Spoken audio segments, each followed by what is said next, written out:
this guy actually picks up this woman alongside of the road, puts her in front of him on the horse. When he comes to the town in the morning, he realizes that there's actually a corpse in front of him. There. But I do think there are things that we understand as human beings. Like there are things too that are kind of unique about us, but there's also things that we have in common, right? We understand general feelings like betrayal, love, that kind of stuff. And then those stories, we kind of refer to it in folklore as polygenesis. More than one person could come up with some of these stories. So it makes sense. It's not like there's ever one single story that all these things kind of come from. Right. But yeah, there's so many things when we think about so many stories that have some similarities across the way. And then just things that stick around for a really long time. I always think of one of the oldest urban legends that we know about is the vanishing hitchhiker legend, which is a pretty common story about, usually the modern versions involve someone picking up a hitchhiker and then finding out kind of through the night, either she disappears from the back seat of the car, she leaves the sweater behind, something like that happens, and the person finds out that she died like 10 years ago that very night. And we actually know of versions of that go all the way back to people riding on horseback, people being in carriages. And there's even a story, too, that's even older that goes to two people walking next to each other. The horseback one's actually one of the best ones because this guy actually picks up this woman alongside of the road, puts her in front of him on the horse. She gets heavier as the night goes on, and when he comes to the town in the morning, he realizes that there's actually a corpse in front of him. Wow! I like that one. Story. Oh, that's why I have to tell it. That's way better than the Dickie Lee song, where it's just, I found a sweater on her grave, And yeah, you're right. It's so much better than a sweater on a grave. AKA the Growing Pains episode for anybody, the Halloween Growing Pains episode for anybody that remembers that.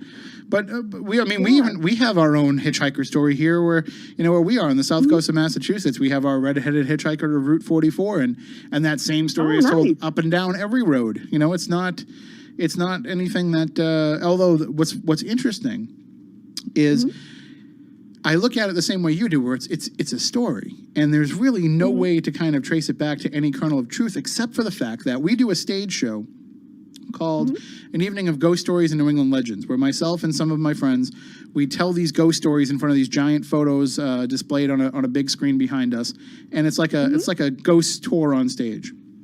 And so I get up there the first time, and I tell the story of the red-headed hitchhiker of Route 44, and a guy comes up to me after the show and starts talking to me and says, you mentioned in that there's no record of anything ever happening on that part of the road or anything, but my brother's a cop, and he starts telling me the whole story of who this red-headed hitchhiker probably is and where that ghost story came about, which kind of blew my mind, because I'm like, but no, this is just a story that's told everywhere. How can there be this one true person that this one traces back to? But it just goes to show that maybe the real-life tragic event happens and the urban legend just builds up around it.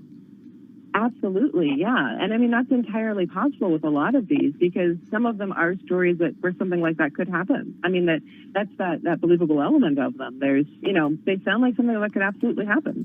Or maybe, something just happens, the story exists, and something else happens that kind of just fits into it. Because one of the things that I was talking about with somebody recently, when it comes to folklore and stories that are passed down, is the fact that, well, if these stories are just stories, their staying power in them is that we don't change the way that we tell them.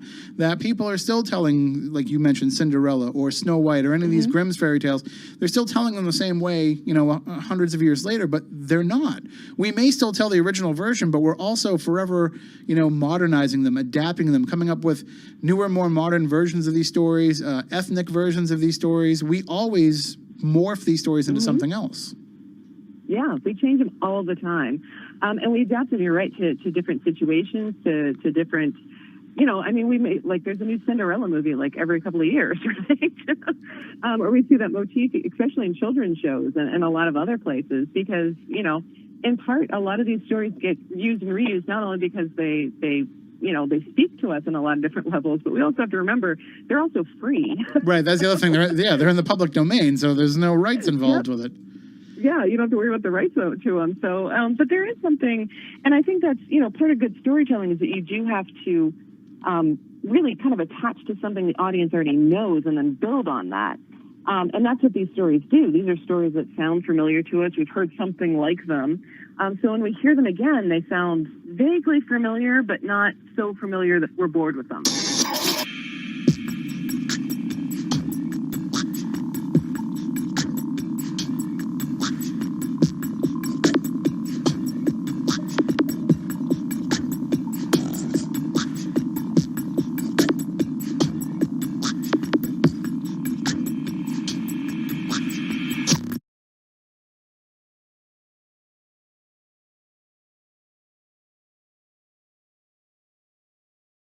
We do not have a scientific explanation for them. That does not mean they're not real. It simply means we're not there.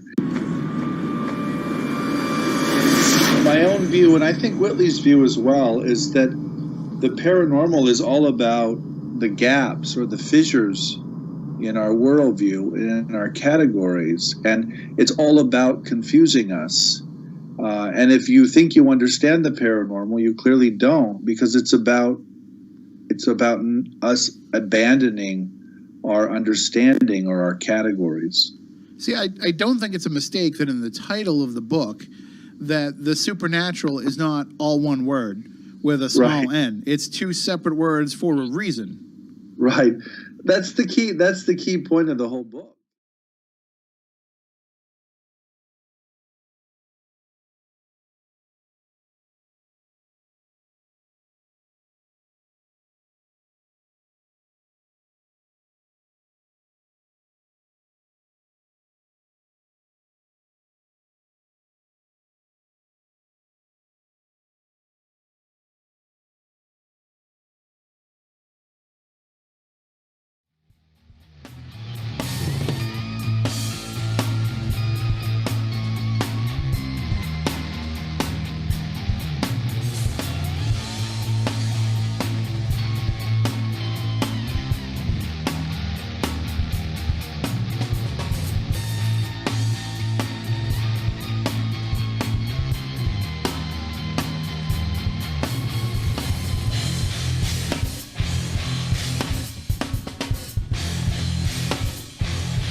Good evening and welcome to Spooky South Coast. Tim Weisberg here, along with the silent assassin Matt Costa and intern Kylie. That's the whole show tonight.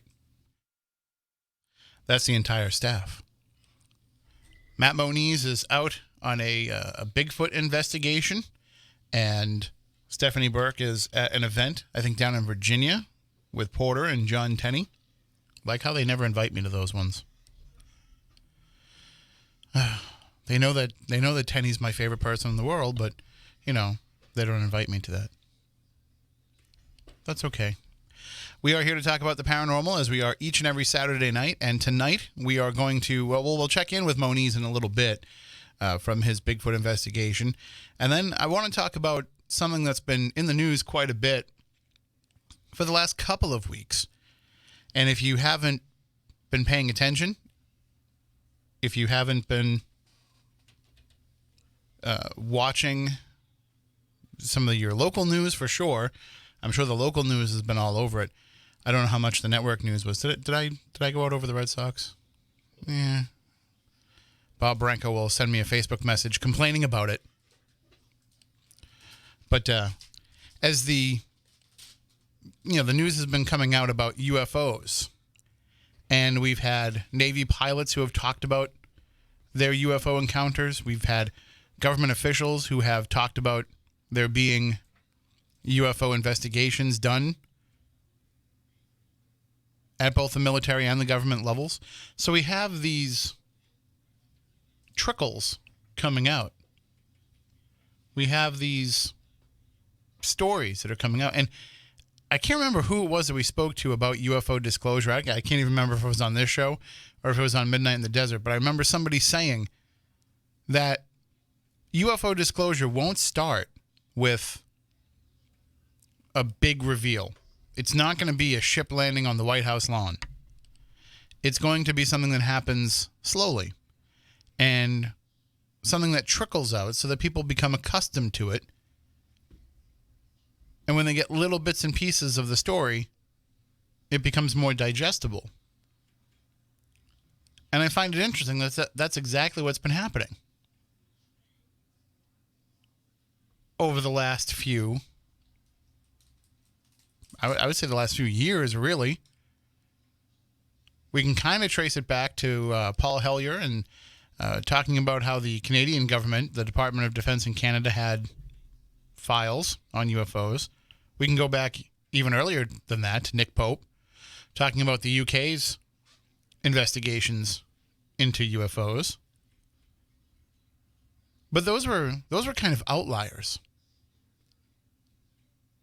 And even when they would speak about it publicly, when Steve Bassett would have these National Press Club events where they would bring in people to talk about UFOs and impending government disclosure, it was never really covered with complete conviction by the media. They just thought it was, an interesting little story that they could run, what we call a kicker in news, a little something that you can run kind of before you go to commercial. And today, a group of UFO experts gathered in Washington, D.C. to push for the government to reveal all it knows about UFOs. And then they'd show like a little bit of B-roll footage from the convention, and then the two news anchors would probably joke with each other, and then throw it over to the weatherman with some sort of UFO in the sky reference, or perhaps they'd go to commercial on that. But that's about the level of sincerity that it would be covered with in the news.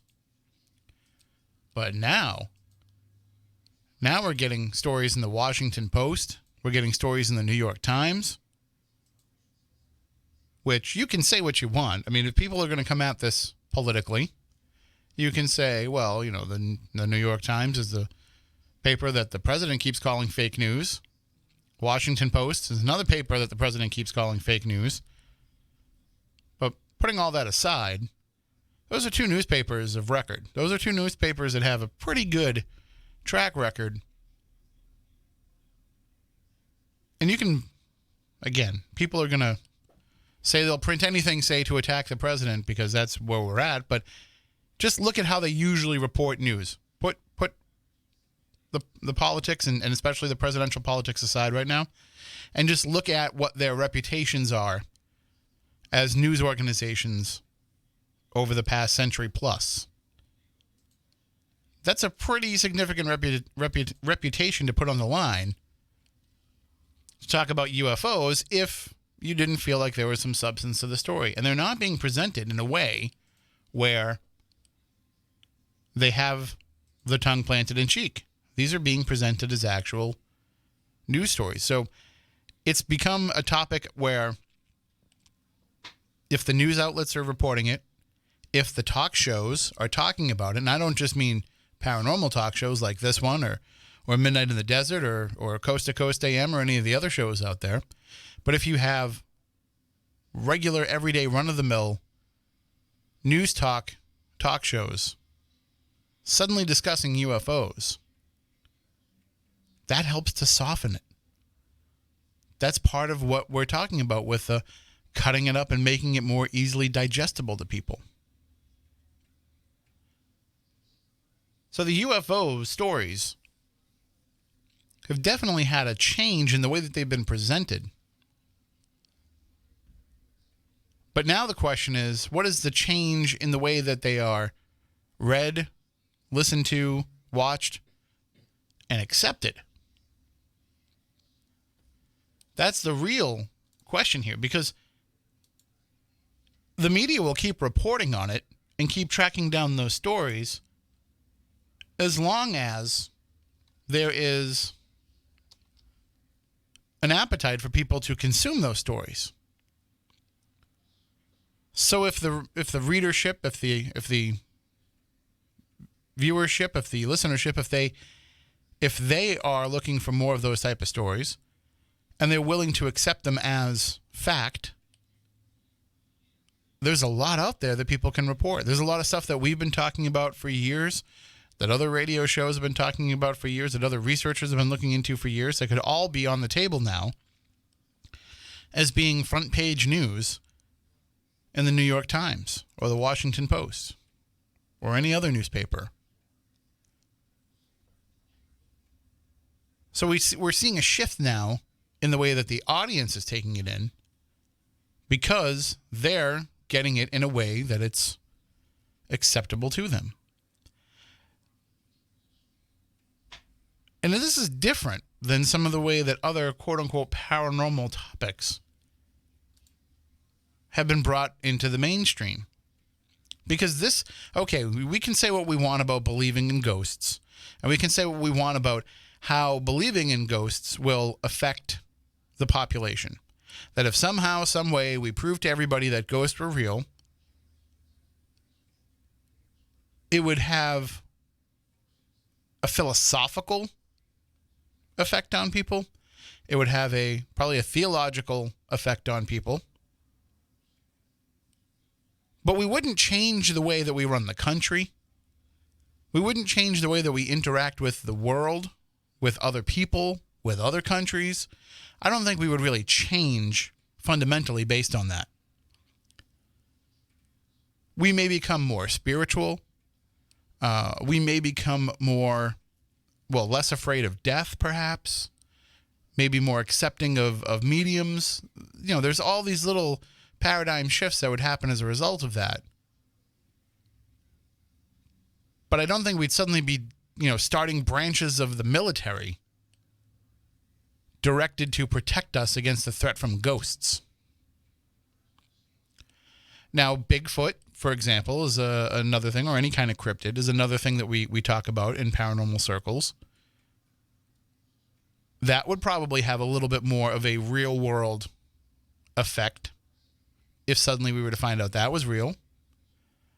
Because we would have, there's people that are in the woods all the time. There's people who are always, whether it be hunting or just going out there recreationally, who, maybe they change their mind.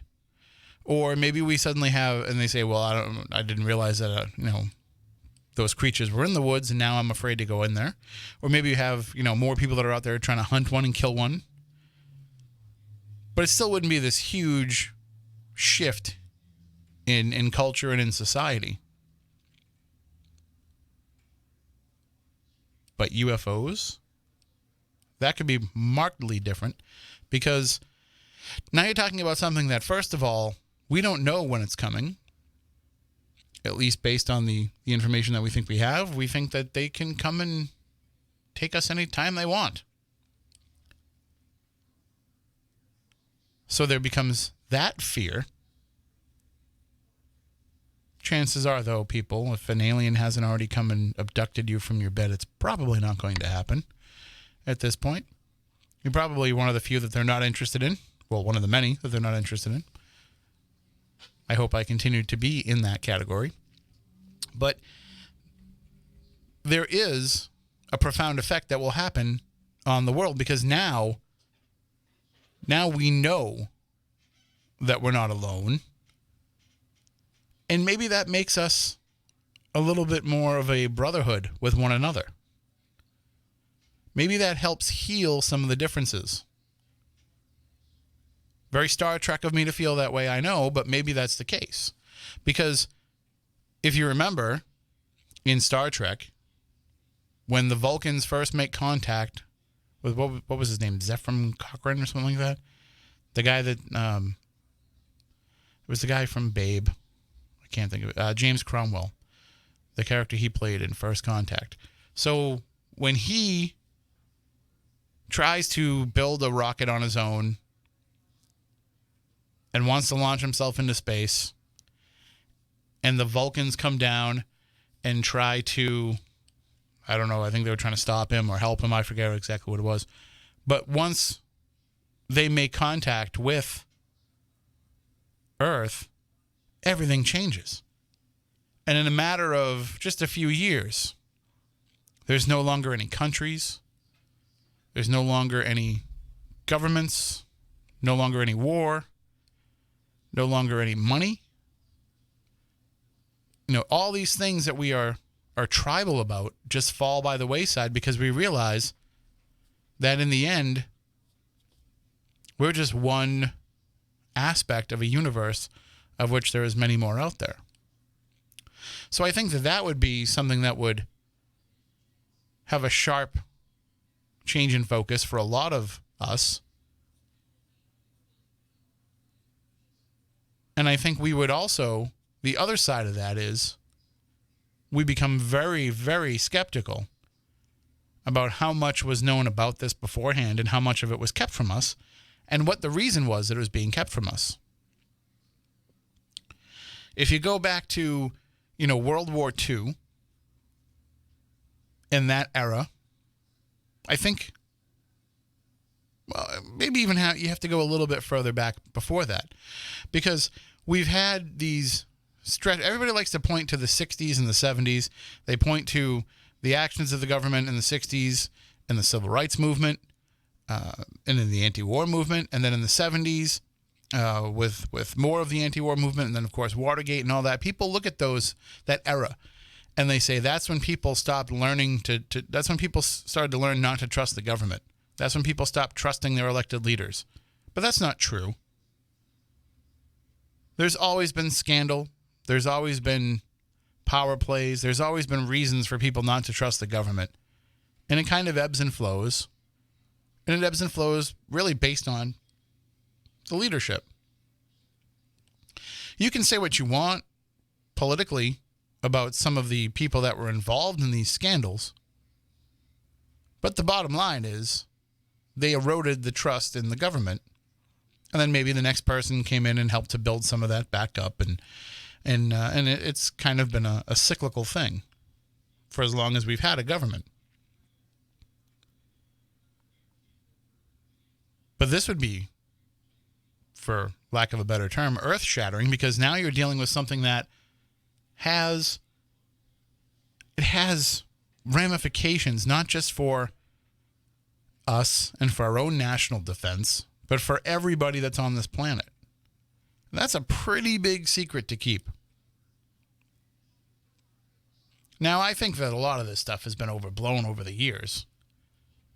Like, if you look at some of these stories, and I've been doing this lecture, Presidential Paranormal, where I've been talking about some of the different secret space programs and some of the agreements that happen between the alien races and our government and all of that.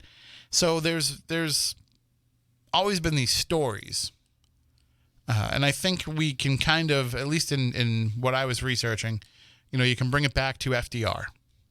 That supposedly aliens visited FDR or made contact with him in some way and said, we would like to start an exchange program with you. We will give you information and technology,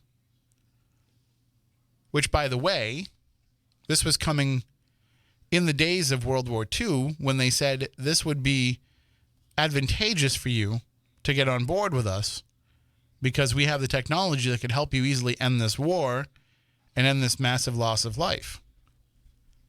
So these beings must have been watching from afar, or maybe they've been here all along, but these beings were watching what was going on and said, we think that we can help you end this with the technology and the information that we can give you. And all we ask in exchange is we want to be able to take, I think it was 5,000 of your people. Let us take 5,000 American citizens, abduct them, do our testing on them, and then we'll return them. Probably no worse for the wear, or at least that's what they told FDR. And in that exchange, you get the information and the technology. We get the information that we want from your people.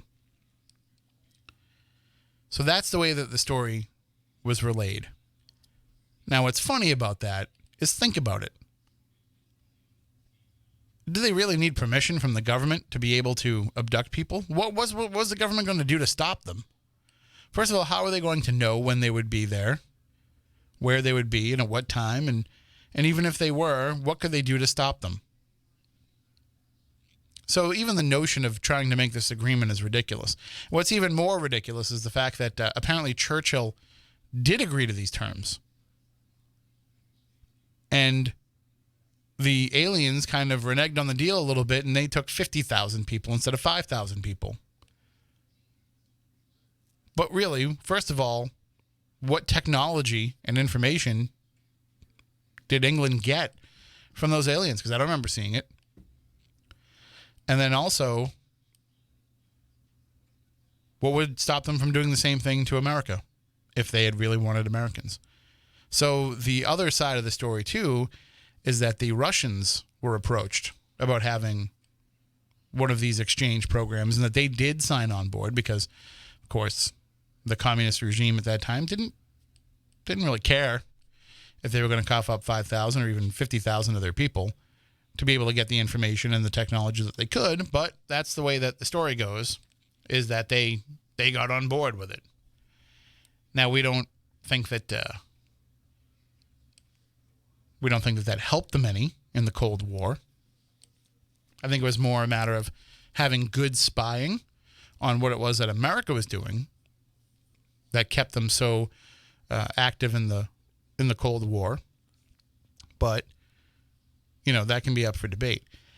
So here's the story that we're going back to, the early 1940s being when UFOs were interacting with our government. And then if we want to take it to the late 1940s, we have the Roswell crash. And supposedly, when that crash happened, as part of the legend of that, there were two beings on board the ship. One died, and the other was kept at Area 51. And I think it was 5 years that creature lived, is the way that I remember hearing the story. So for 5 years, this being was in the care of our military and our government and was providing information to us to help us with energy, and to help us with aerodynamics, and to help us with war efforts, future war efforts, defense, all of that. So if that is to be believed, it kind of syncs up with when we had a pretty big jump in technology, right? We entered into an age when we started getting more advanced more quickly.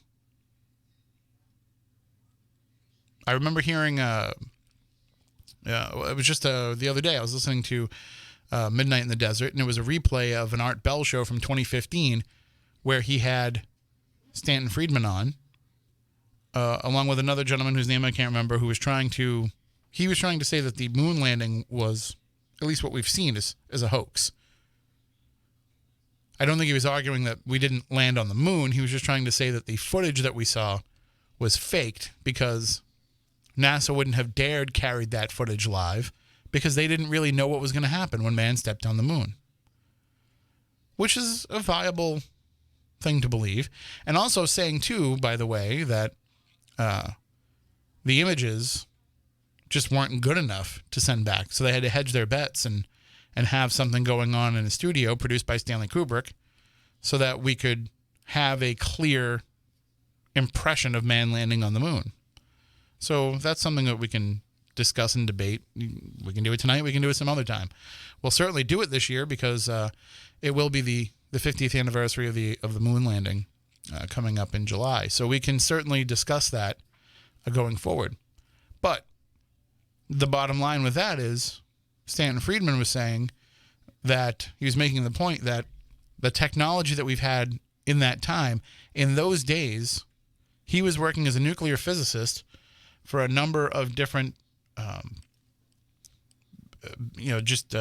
different entities. So he worked for GE and some of the aerospace companies and all those different places. He was working as a nuclear engineer, and he wasn't even allowed to use the computers. He was saying that they had in those buildings. You had to write down what it was that you wanted the computer to figure out, what calculations you needed, and then you would put it on a card, and then you would give that card to somebody else. And the computer engineers would put those cards into the computer, and the computer would make the calculations, and then somebody would deliver that back to you. So they weren't even allowed to go and touch the machinery, which took up entire rooms. So one computer needed to figure out one equation would be probably the size of your house. And now we have computers that are more advanced than the ones that ran the Apollo mission to the moon. Everybody has one of those sitting in their own pocket. Some of us even have one on our wrist. So when you think about that, when you start putting when you start putting those side by side and realizing we're talking about something that happened in a 50-year span, that's a pretty big jump in technology. It was only 10 years ago? No, was it 1906? I'm trying to remember when the Wright brothers' flight was. So maybe 113 years ago that we even took to the air for the first time and sustained flight. And now we think nothing about getting on a plane and traveling around the world or getting into a ship and traveling off-world. That's a pretty significant jump in a short amount of time. We've only had cars for a little over 100 years. Now we have cars that drive themselves.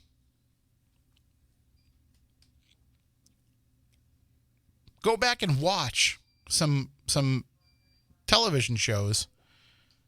That's probably just I don't know. Nope, it's off the air. Do you think I should just jump on the air?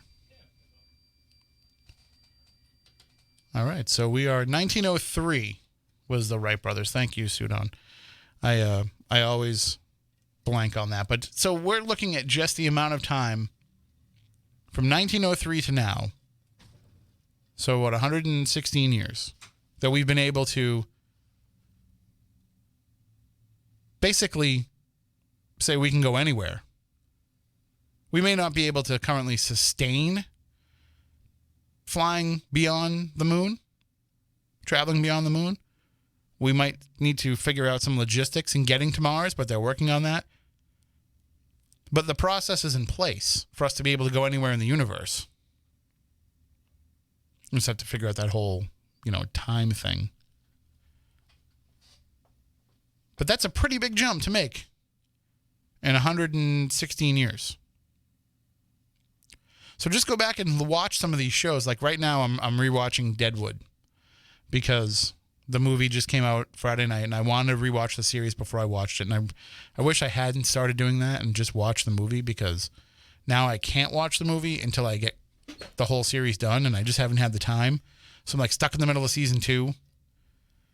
And I'm like, I only have like 17 more episodes to watch, but that's 17 hours of viewing I have to do before I can watch the movie. So hopefully by next weekend I'll be able to have seen the movie. But anyway, watching that and looking at just the way that, because it's pretty historically accurate in terms, they went to great pains to figure out exactly how people lived in those days and to try to present as accurate of a version of it as they could.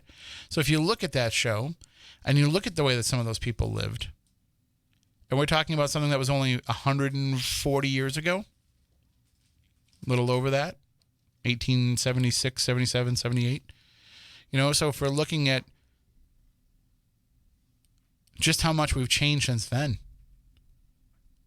the difference between somebody having to walk down the street with a flaming pole to light the way for people to be able to go from building to building at night, or to walk down the main thoroughfare at night.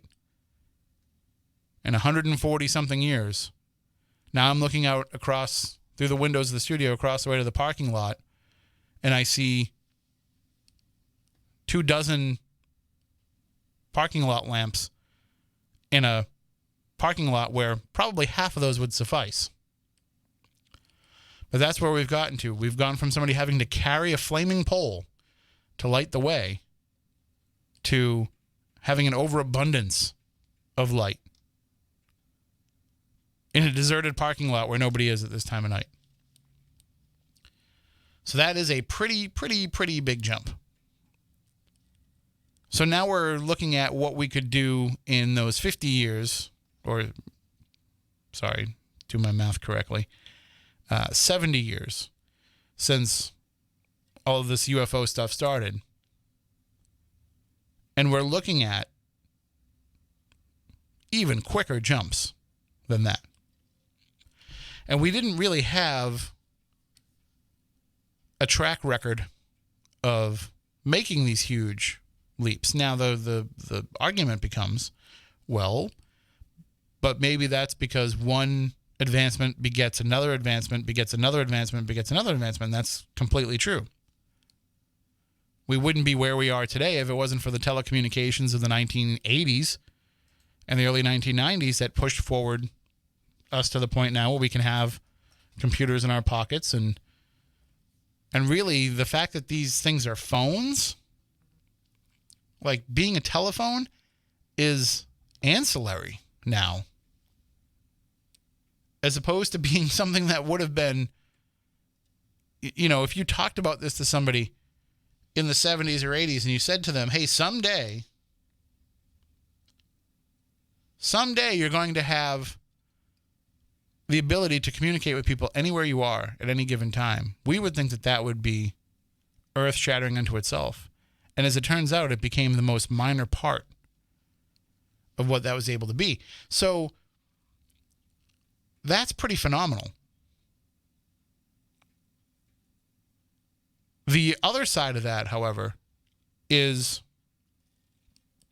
that when you have the I don't want to say the competition, because it is a competition, but it's also one pushing through the other. By the way, Matt, next time that happens and the goes off the air, let's not go on the air, because the Red Sox they just suck. And so, like, now I'm getting text messages from people that were bleeding through the game again. So from now on, when the Red Sox are on, we will just not go on the radio. If it beeps, let it beep. Not our problem. It's not our fault that things don't click over correctly. So, you know why it beeped? Because I never slid Enco back up. That's why. Let's pretend that didn't happen. So the competition is there. They want to one-up each other, but they're also, in effect, working together, too, for this advancement. So we're seeing this increase over time. We're seeing this increased technology because you've got all these companies kind of trying to one-up each other. And so we see it now with cell phones. Cell phones are probably the biggest competitive technological advance that I can think of the last 10, 15, 20 years. Because computers, when you look at computers are pretty much stagnated, right? Like, they make little tweaks to them here and there, but we basically know what we're getting when we get a computer. Nobody's sitting there saying, gee, I can't wait for the new, PC to come out this year and to see what the differences are from last year and to see how much of a difference it was from the last model that I had. We just kind of accept those changes as they go along. We accept those changes as they progress. But with cell phones, it's a marketing plan to let people know what those changes are. Matt, what's the processor in your phone? Do you know what the processor is in your phone? I think mine is one of the Snapdragons. Right. Do you know what the processor is in your computer? I have a Intel i7 Skylake.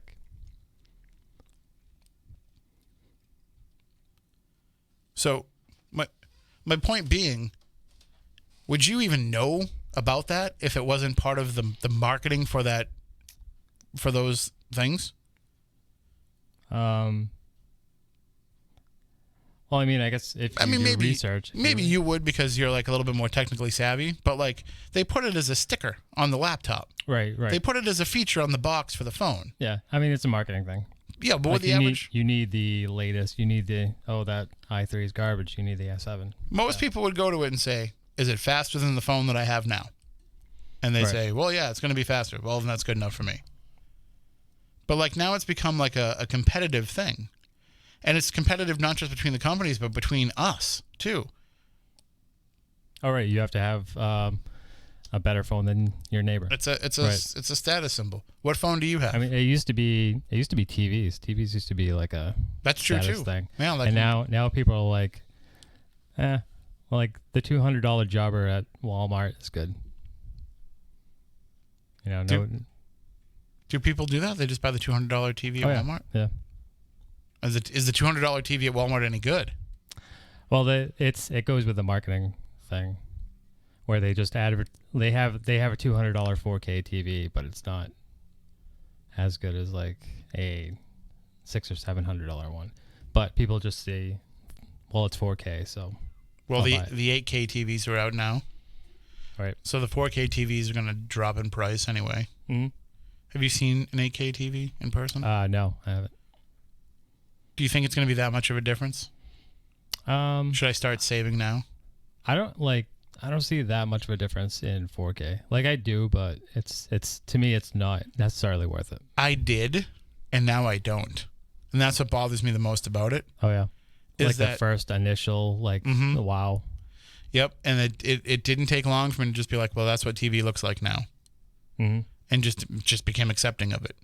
And that's what I don't like about some of these advancements in technology is because, like, I want it. But when you go back, you really know. That's true. And that happened to me.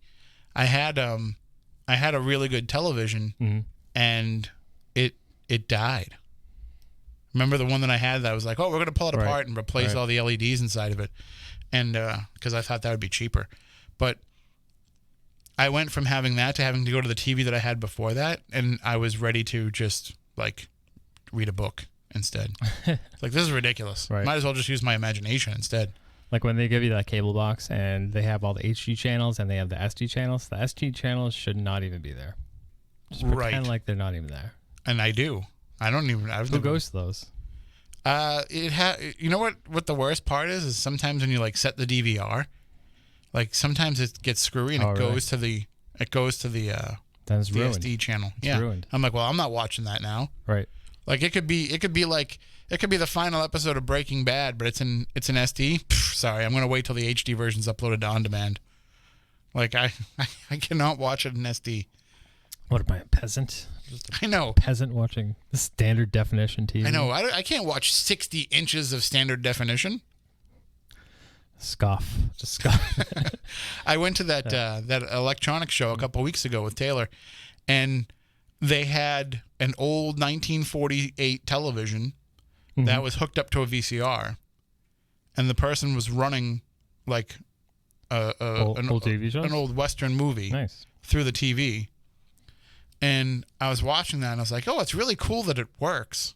But who's going to watch this? All right. Like, it's coming out of one speaker. It sounds terrible. It sounds muffled because, not only is the speaker old, but it wasn't that great to begin with. And the picture, like, you had to keep adjusting the horizontal hold on it. And I was like, well, how come it won't stay going with the horizontal hold? And then the guy was like, oh, that's kind of how those TVs were back then. Like, you were constantly getting up and changing the horizontal hold. Like, first of all, getting up. Like, I'm watching TV. I remember when I was a kid, we had to... I'm not watching TV so I can exercise. We had to adjust. We had the two knobs, and we had to adjust the channel every once in a while. Yep, you had the vertical hold and the horizontal hold. Yep. And then, remember, you used to have to go to channel 13 on one dial so that you could go to 56 on the other dial. Yep. Yeah, that was crazy. That was a wild wasteland. And what's then. You see all these memes that are going around on the internet where people are like, it'll be like a picture of a cake, those cake containers, like that you buy a cake in the store, right? And it says like everybody can hear you opening this at 12 a.m. Like all these things that like people can hear in the middle of the night because it's so loud.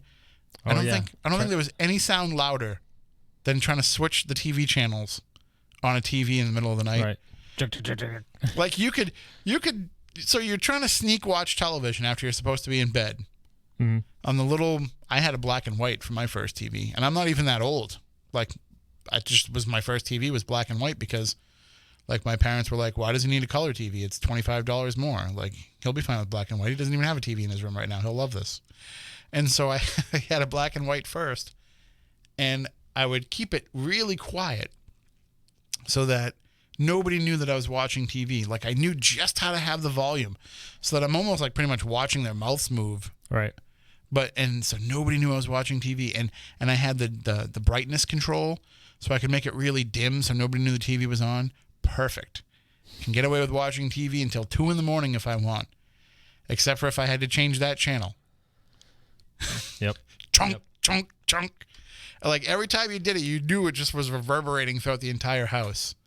And sure enough, you might get away with doing like one slowly. But then you realize, like, okay, no, it's 11 o'clock. Freddy's Nightmares are starting. I have to put it on right now. Mm-hmm. And then so you're like, I can try 2 at once. Chunk, chunk. And that's when your mother is always like, turn the TV off and get to bed. So, Right. yeah, It was always a debate. Do you do it really slow and like hope it's quiet, or do you just get it over with and just pretend to sneeze? Or... And I remember like taking it, and you do that thing where like you move it so that it's almost completely changed, but it hasn't changed yet. Mm-hmm. And you're like, oh, I'm almost there. I'm going to make it. I'm going to make it just a soft click. And then it still makes the chunk sound. Those The struggles. People will never understand what that was like. Of late night TV. I wanted to go to just as a side note, I wanted to go to a estate sale today, but I slept in because I'd worked all day yesterday and I didn't feel like doing anything. But I wanted to go to this estate sale in Brockton because they had Predicta TVs. Have you ever seen those? No. From like the 50s, where it was like a monitor on like these 2 arms, and then like all the guts were underneath it. So it's kind of like a very spacey like monitor thing. I'll show you a picture of it after the show. You'll be like, oh yeah, no, I've seen those. But I wanted to get one of those to put in my house, since now I'm collecting classic TVs, I guess. There you go. I don't know. I like it. I like. Should turn them into fish tanks.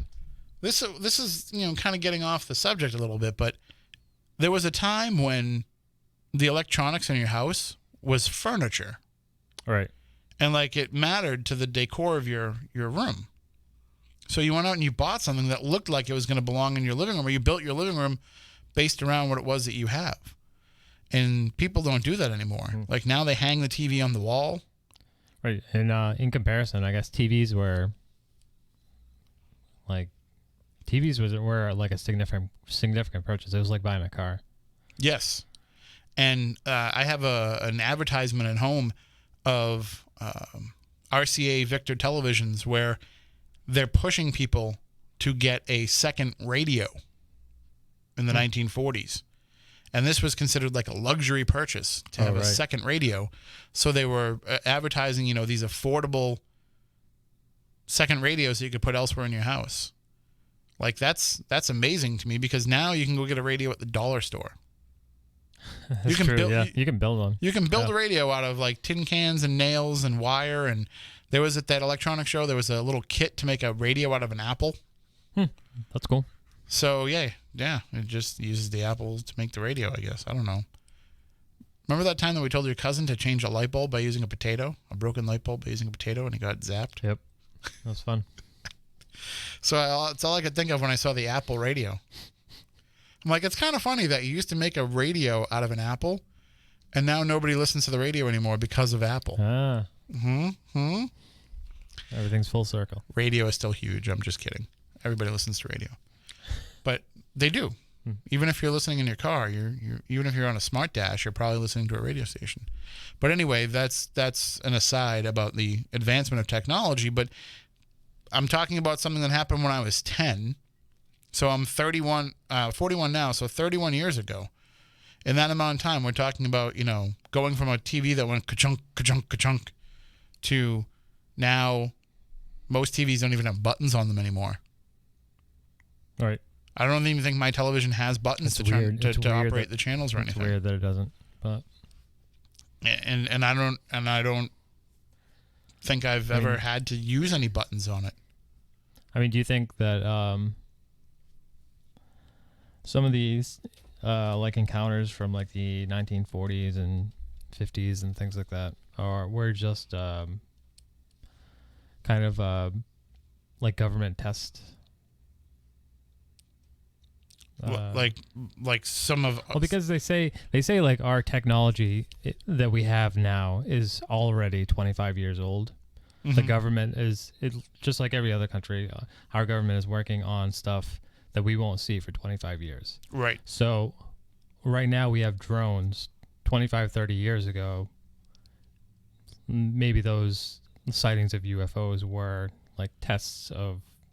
Well, I'm thinking about like training drone pilots. Okay, I'm blanking on her name, but we had her on a few months ago, where she was describing to us her UFO encounter that she had outside of Boston, and she had mentioned these little things in the 1960s that came into her and her sister's bedroom. These little flying things that came into her sister's bedroom and seemed to be like looking at them and watching them. Like, could those have been drones? Could we have had the drones that we have now in the 60s? Maybe. And that's what... Like, I mean, look at the like when was the stealth? Remember the stealth bomber? That was like a big deal when like it came out. Right, because there'd already been rumors that they had one. Right, but that had been in development since like the early 70s. And they claimed, then they're like, well, that's impossible. We don't have that. And then as it came to be, they did have it. Mm-hmm. And so that's, and they kind of had to backtrack and say, yeah, we did have it longer than we told you about, but, national security.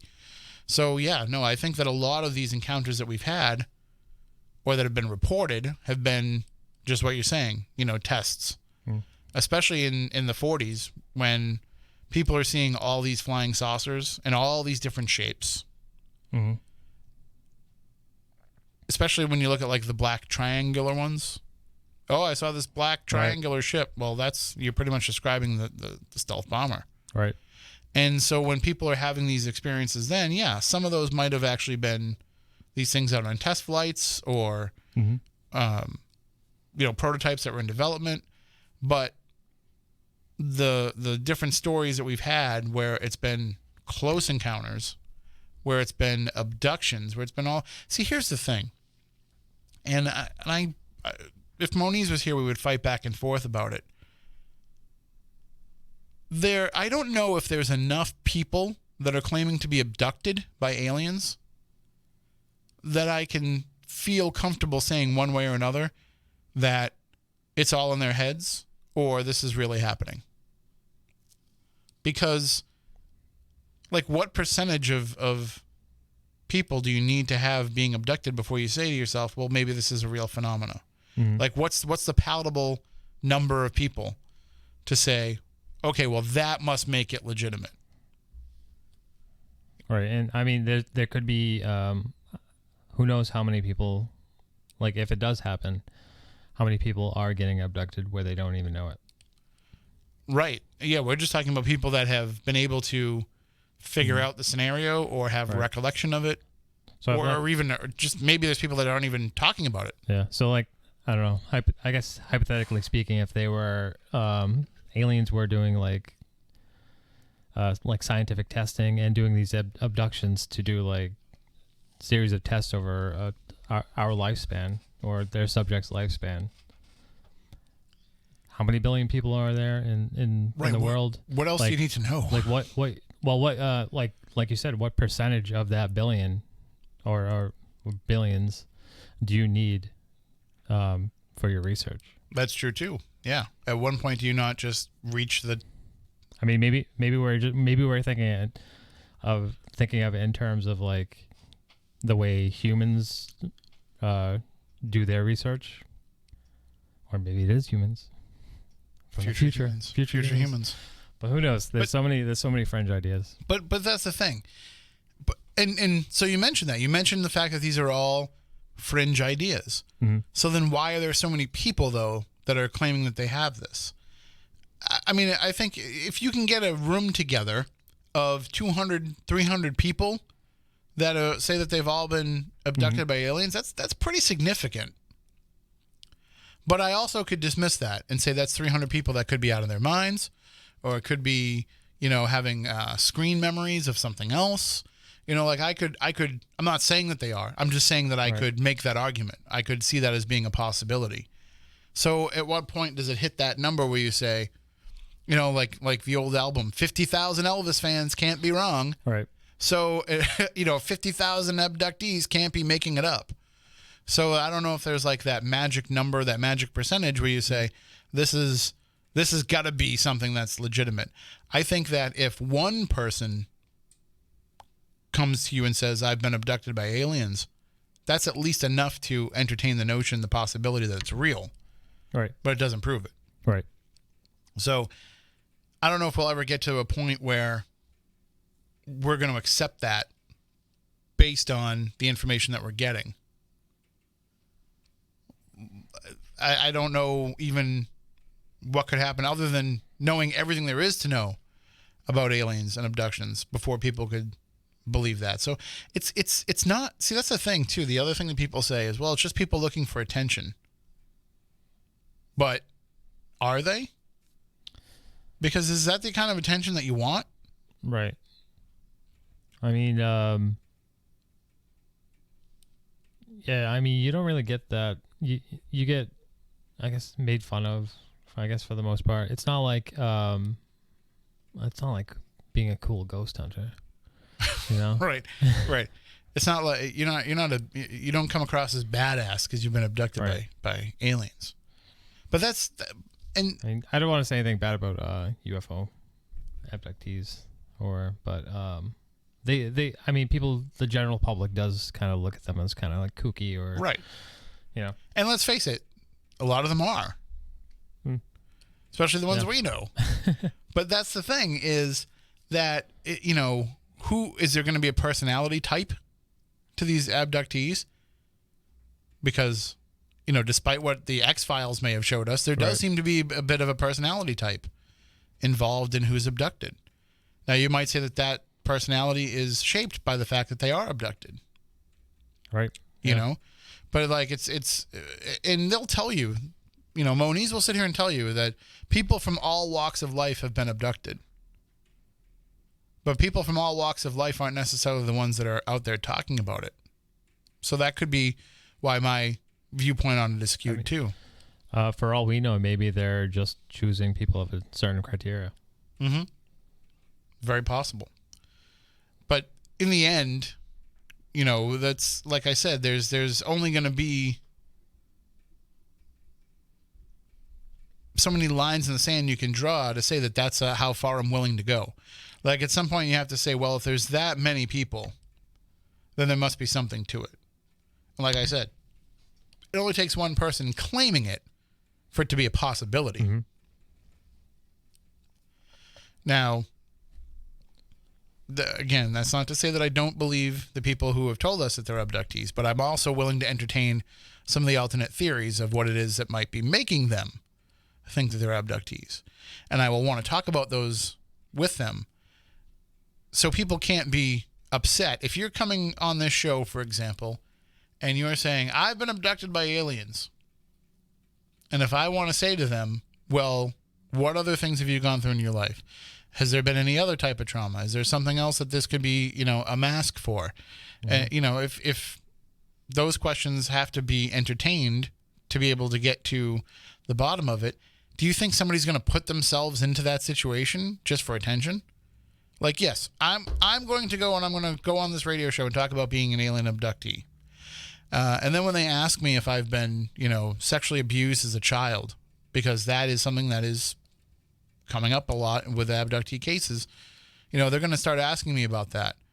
And if I want to be a truthful person, and I have encountered that in my life, mm-hmm. then I'm going to have to admit on a radio show that, yes, I was sexually abused as a child. Which, by the way, now that I say that out loud, it's really irresponsible of us to even ask that. Because why would you be outing somebody as a victim and then essentially victim shaming them by saying they're making up a story about aliens? Right. That'd be bad form. We're not going to do that anymore. Let's not do that. But now you're putting them in that position to have to, admit to that. So you're you're going to be put under intense scrutiny if you say that you're an abductee.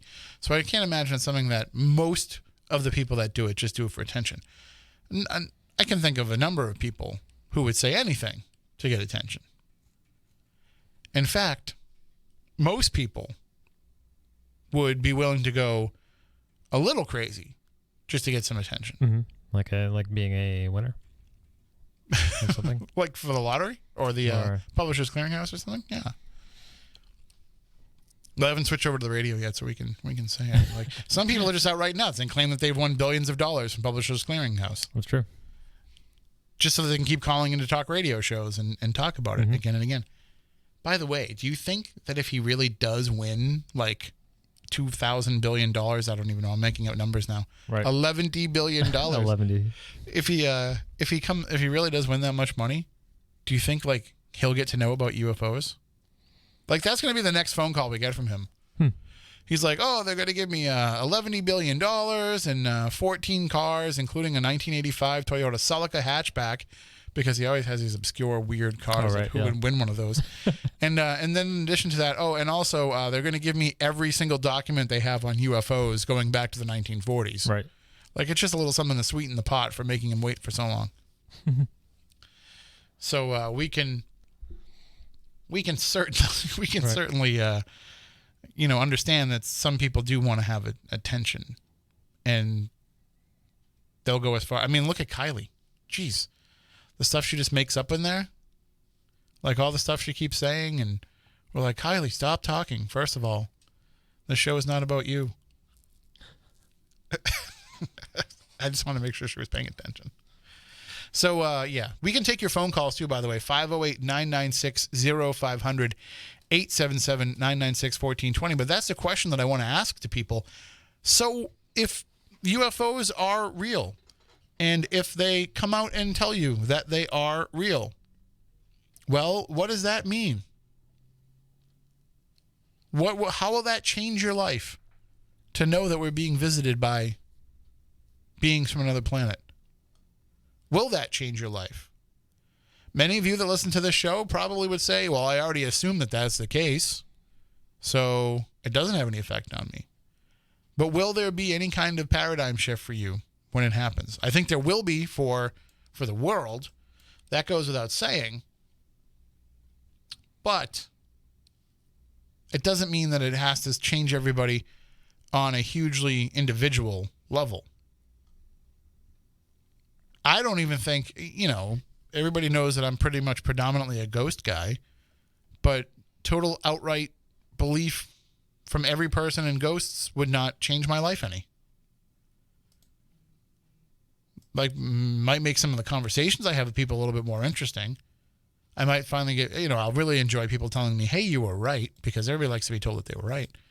But I don't think it would change who I am. I don't think it would change the things that I believe in. And I don't think it would change my outlook on my own life and what lays beyond it. Because I kind of have already accepted it. Do you think that's different for aliens or extraterrestrials if we just got that knowledge right away? I think it is definitely different for it's definitely different for people with aliens. Mm-hmm.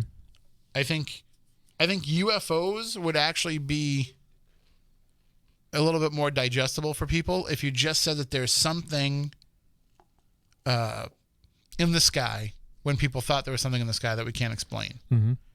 I think people are willing to accept the UFOs. I think actually considering what might be piloting them and what might be behind them is a different story. The best case scenario, I think, this is just my own opinion, but I think the best case scenario for people to be able to accept it and understand it would be what you mentioned before, that aliens are just, future humans. Mm-hmm. That would be something that I think people could accept. But then the question becomes, well, what the hell happens to us that they're so worried about what we're like now? Because we can... Climate change.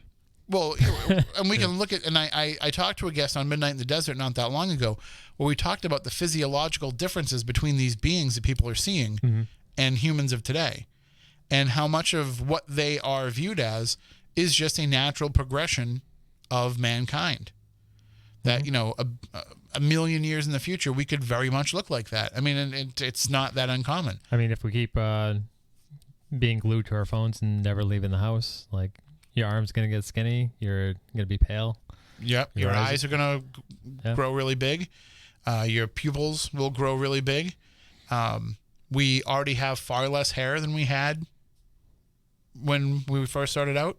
Mm-hmm. So, listen, you can fight me on evolution all you want, but you still have to admit that earlier versions of mankind were much, much hairier. That as we have been able to, you know, create heat for ourselves and create fire and wear clothing and all of these things, we've had less of a reliance on body hair.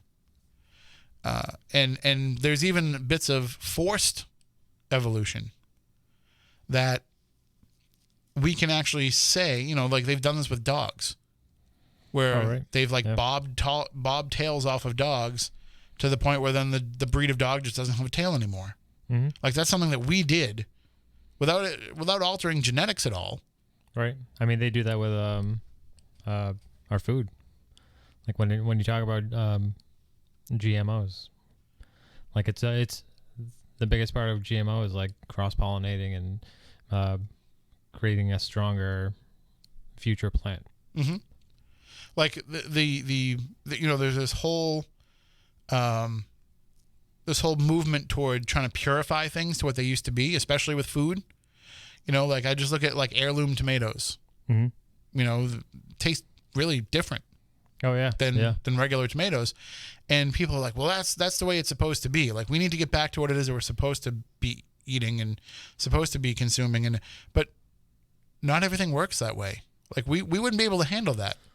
Could you imagine trying to handle like non-pasteurized milk? Oh right, yeah. Like it would kill us.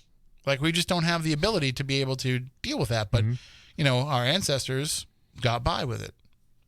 So that's, you know, little things like that are bound to happen anyway. But we will look like gray aliens at some point. So it's not that unbelievable that they could be future human beings. But, you know, also, you know, you'd mentioned climate change. And I know that not everybody listening to the show agrees on whether or not climate change is real. But if it is, spoiler alert, it is.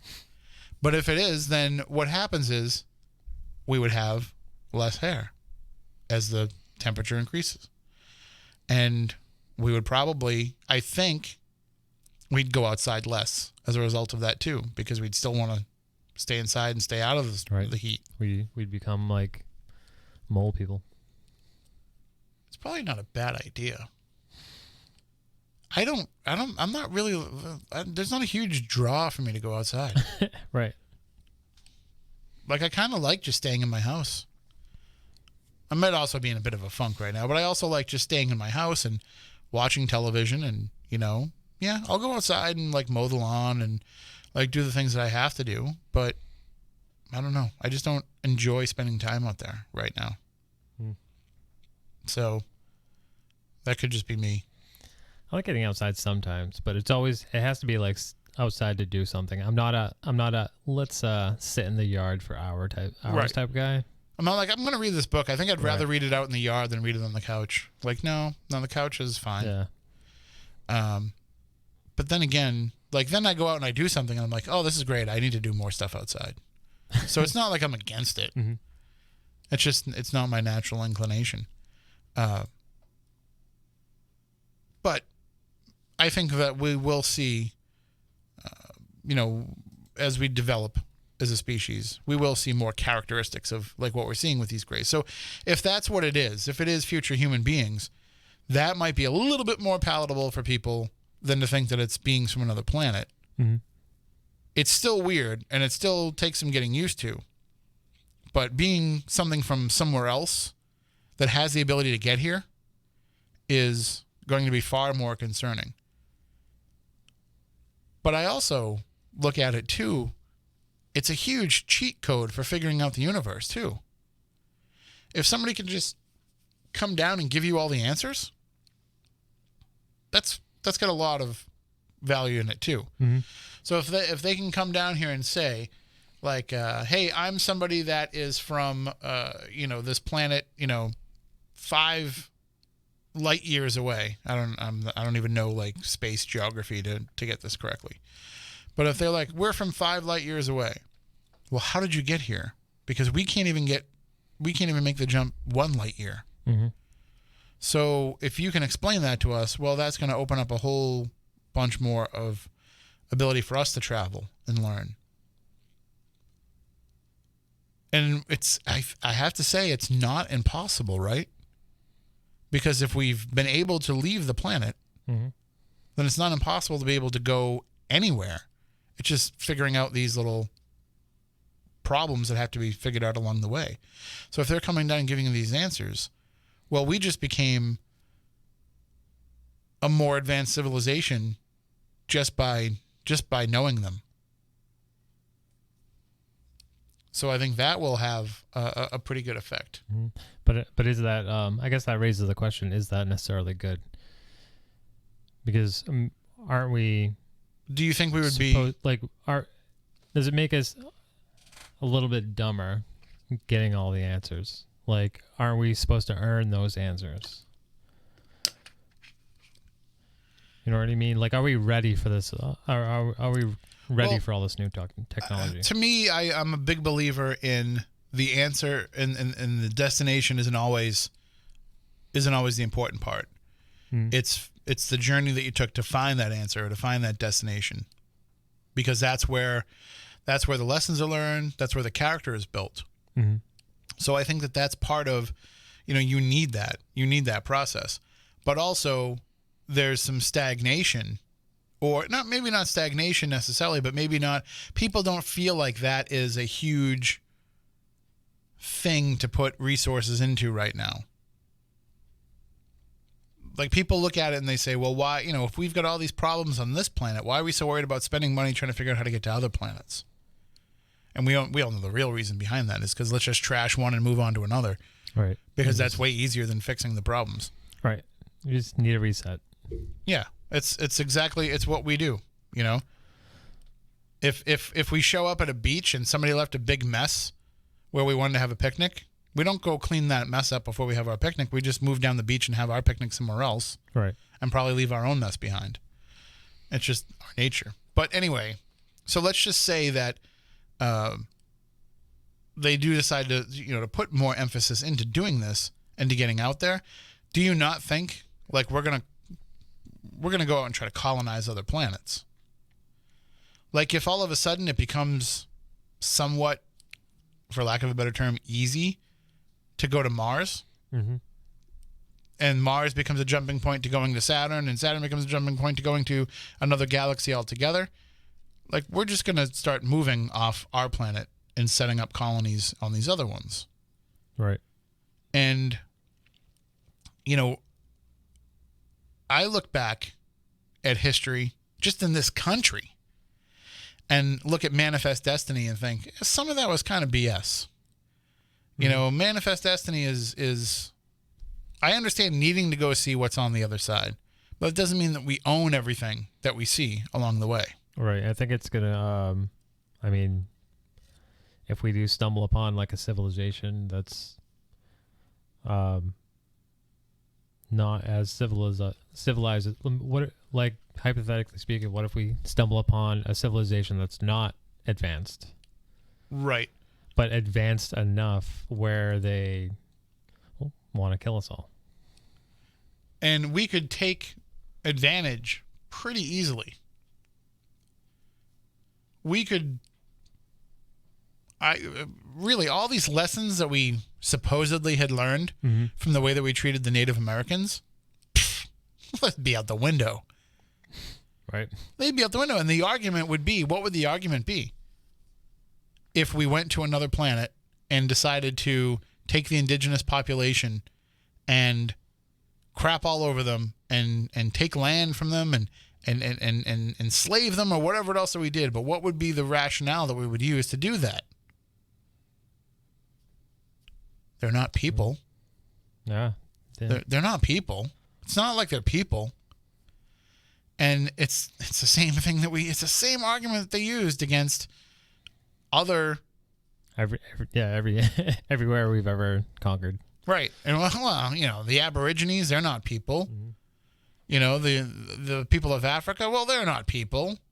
Like that's and by the way, like they are. We've proven that they are. And just the fact that it never even should have been in question that they were. But we would just take that same approach and no lessons would have been learned from what we went through on this planet. We would just immediately go and do the same thing to other planets.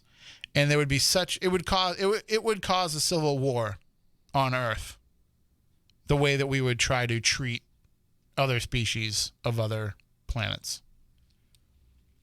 I'm pretty confident of that. But that's the problem with having to extrapolate all of this is we don't really have a very good track record in these situations. Mm-hmm. There was a point at some point where, you know, one person walked out of their cave and another person walked out of their cave and they looked at each other for the first time and their first instinct wasn't to shake hands and hug. You know, it was to attack. Mm-hmm. And that's what we are at our basis level is we're defensive and offensive at the same time. So you think our technology is outrunning our society? We haven't socially evolved enough with our technology. Well, I mean, I think that kind of goes without saying because if you look at how we have been able to handle the technology that we have, like we talk about needing to be more responsible with the technology that we have. We have a government that has to argue about a state government here in Massachusetts that has to put bill after, year after year after year, they're trying to pass this bill that would ban handheld cell phone use in cars. Right. That they say, well, we can't trust people to be able to make a phone call while they drive. So we need to ban this, which I think is ridiculous. I think it's the stupidest thing that I've ever heard of. And I don't mean to belittle the people who have been involved in accidents from distracted driving. But I think that it's dumb to say we're going to outlaw that because then nobody will ever get better at doing it because they're still going to do it. That's true, yeah. But now you're adding into the fact that now they've got to try to be sneaky when they do it. Mm-hmm. So now you're adding that element into it. So now it becomes even more of a distraction. Whereas if you just let people do it, they will learn to be better drivers while they're talking on the phone. Was there ever a time when people were like, we really need to consider banning radios while people are in a car because they're distracting to the driver? Right. So no, people just learned how to be able to change the radio station while they were driving. And I'm sure people were involved in accidents. And I'm not trying to belittle the accidents. I'm not trying to say that, but it has to be an evolutionary thing. And so that's probably why they're pushing automated cars. I mean, but that's even going to have some problems. People will get killed from automated cars. Oh, yeah. I mean, now they have, even just like the backup cameras and all the vibration when you're backing up and you're about to hit something, all that stuff, it's not foolproof. Right. So, and that's just the physical aspect of trying to use the phone while driving. There's also, we talk about how we're not socially responsible enough for social media. Like here we are being able to be connected to one another around the world in an instant. Mm-hmm. I don't need to make a phone call. I have friends on social media that are all around the world. Spook Cat is watching us right now and chatting from Japan. Like we are instantly connected with each other. And what do we do with it? We use it as a way to fight with each other and we allow it to be utilized as a weapon against us. Right. And which, hey, you can say what you want about whether or not there was Russian collusion and all that stuff. The fact of the matter is there's no doubt that Russia used social media to try to influence the election. That's not in question. So I'm not making a political statement here. I'm saying technologically speaking, they were able to get around whatever It's not even a matter of, it's not a hacking thing. That's the thing that everybody says is like Russia hacked the election by.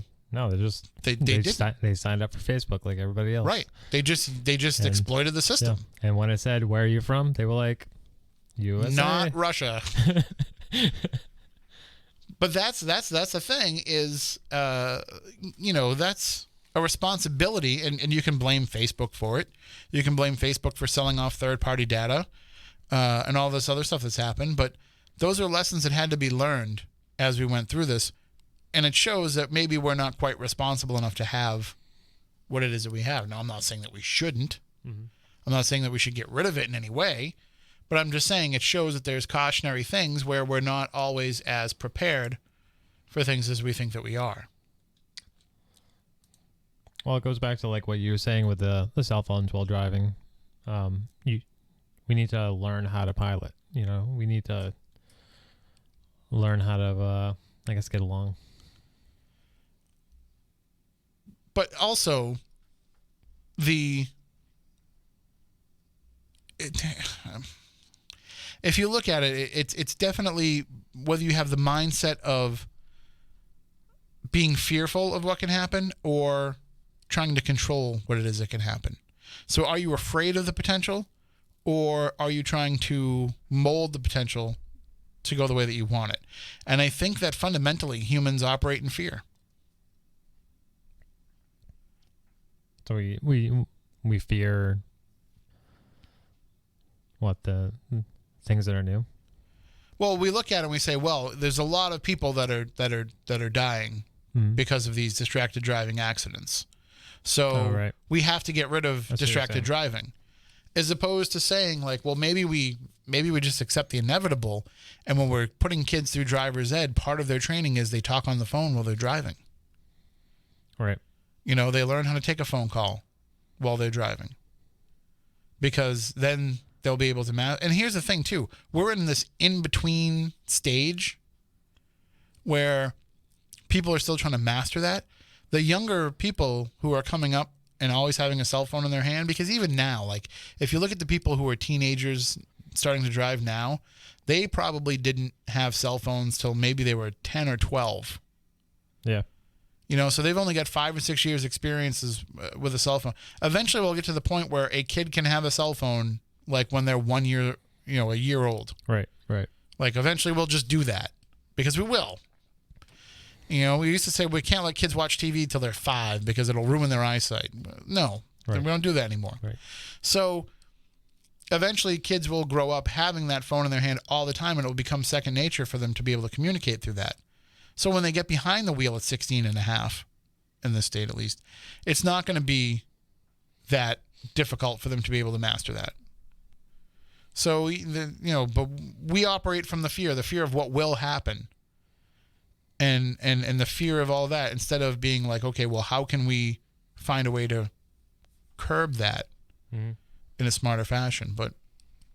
And this, by the way, this doesn't just come from me saying I want to be able to talk on my cell phone while I'm driving, because I don't like to talk on my phone. I don't like to talk on my phone at all. I don't want a phone call.